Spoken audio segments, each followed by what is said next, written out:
একটা কথা বললে আপনি বিলিভ করবেন, স্ক্রিনে যে স্মার্টফোনটি দেখতে পাচ্ছেন ওইটাতে কিন্তু ব্যবহার করা হয়েছে 10,000 mAh মতন একটি ব্যাটারি, তাও আবার আইটেলের। বলছিলাম আইটেল পাওয়ার 70 এর কথা, যেটাকে এক কথায় পাওয়ার ব্যাংক বললেও ভুল হবে না। তবে এই স্মার্টফোনটির সব থেকে বড় কথা হচ্ছে এর ব্যাটারিটি হলো স্মার্টফোনটির মূল হাইলাইট, তাও আবার অফিসিয়ালি 10,990 টাকায়। মূলত স্মার্টফোনটির মেইন হাইলাইটের বিষয় হচ্ছে এটি আদার যে স্পেসিফিকেশন গুলো রয়েছে ওখানে কিন্তু বেশ কস্ট কাটিং করা হয়েছে। ভিডিওটি সম্পূর্ণ দেখলেই বুঝতে পারবেন। তাহলে দেরি কিসের, চ্যানেল নতুন হলে চ্যানেলটি সাবস্ক্রাইব করে ভিডিওতে লাইক দিয়ে ভিডিওটি শুরু করা যায়। কারণ আমাদের ফেসবুক পেজ থেকে দেখে থাকলে অবশ্যই ফেসবুক পেজটি ফলো এবং ভিডিওতে লাইক দিতে ভুলবেন না। ডিজাইনের ব্যাপারে বলবো যে এখানে কিন্তু একটা আই ক্যাচিং লেভেলের ডিজাইনই প্রোভাইড করেছে, মিস কিছুটা ইউনিকনেস নিয়ে এসেছে তারা। যার সম্পূর্ণ ওজন করা হয়েছে 196 গ্রাম এবং থিকনেস করা হয়েছে কিন্তু 7.9 মিলিমিটার। তবে বিলিভ হচ্ছে না আপনার যে আপনার 10,000 mAh ব্যাটারি থাকা সত্ত্বেও এত লাইট ওয়েট কেমনে। তবে এখানে আপনার ইন্টারেস্টিং বিষয়টা লুকিয়ে আছে, কারণ স্মার্টফোনটিতে যে ব্যাটারিটা থাকছে ওটা কিন্তু আপনার 6,000 mAh এর একটি ব্যাটারি, তবে বাকি 4,000 তখন অবশ্য থাকবে। ওইটার জন্য আপনাকে আলাদা সেপারেটলি 1,000 টাকা খরচ করে পাওয়ার কেস নিতে হবে, যেখানে আপনার 4,000 mAh এর একটি ব্যাটারি দেওয়া হয়েছে, যার জন্য আপনাকে আলাদাভাবে খরচ করতে হবে আরো 1,000 টাকা। ফলে স্মার্টফোনটির ফুল প্রাইস গিয়ে দাঁড়াবে তখন 11,990 টাকা।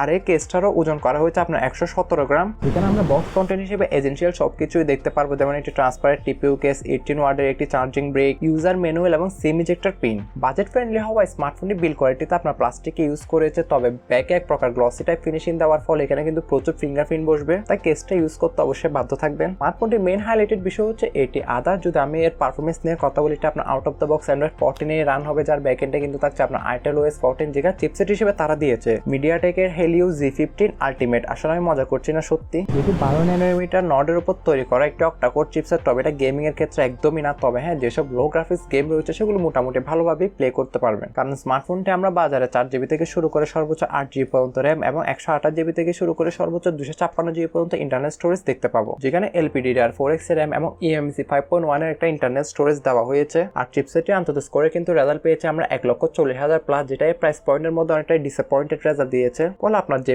বেসিক কাজকর্মগুলো রয়েছে ওগুলো কিন্তু মোটামুটি ভালোভাবে হ্যান্ড ওভার করতে পারবেন স্মার্টফোনটি দ্বারা। তবে এখানে একটা নতুন ফিচার যোগ করা হয়েছে, সেটা হচ্ছে আপনার ল্যান্ডস্কেপ মোড মিস। আপনি চার্জিং এ দেওয়ার সময় আপনি স্মার্টফোনটিতে কিন্তু ডিজিটাল ভাবে ক্লক দেখতে পারবেন। তার সাথে টুকটাক হালকা পানির ছিঁড়াপোটা কিংবা ধুলোবালি থেকে রক্ষা করার জন্য এতে দেওয়া হয়েছে IP54 এর মতো সার্টিফিকেশন।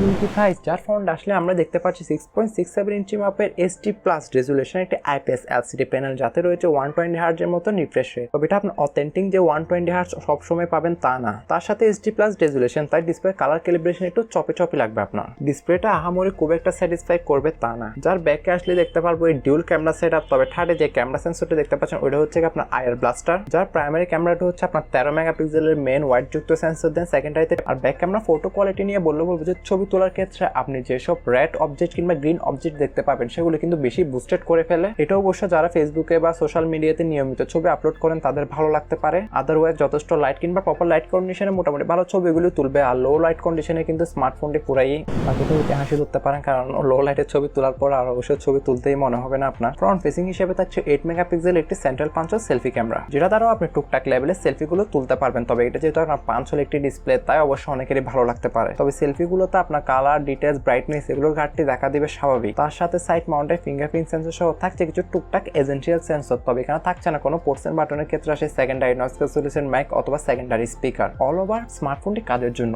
এক কথাই বলবো যে আপনারা যারা লং লাস্টিং একটা স্মার্টফোন খুঁজছেন যাতে এক চার্জে কয়েকদিন পার হয়ে যায়, এক কথায় আপনার ফোকাসটা যদি স্মার্টফোনটির ডিজাইন এবং ব্যাটারিতে থাকে তাহলে স্মার্টফোনটি অবশ্যই দেখতে পারেন। আদারওয়াইজ যদি ডিসপ্লে পারফরমেন্স এবং ক্যামেরা নিয়ে মাথা ব্যথা না থাকে, তবে আপনি যদি আর 2,000 টাকা বাড়িয়ে নিতে পারেন তাহলে সেক্ষেত্রে আপনি S25 দেখতে পারবেন। হ্যাঁ, আমি আইটেলের S25 এর কথা বলছি, যেটা বাজেট হিসেবে সম্পূর্ণ একটা কমপ্লিট প্যাকেজ বলবো আমি। তো বাকিটা আপনাদের উপর, আপনারা যেহেতু এই দেশের স্বাধীন নাগরিক।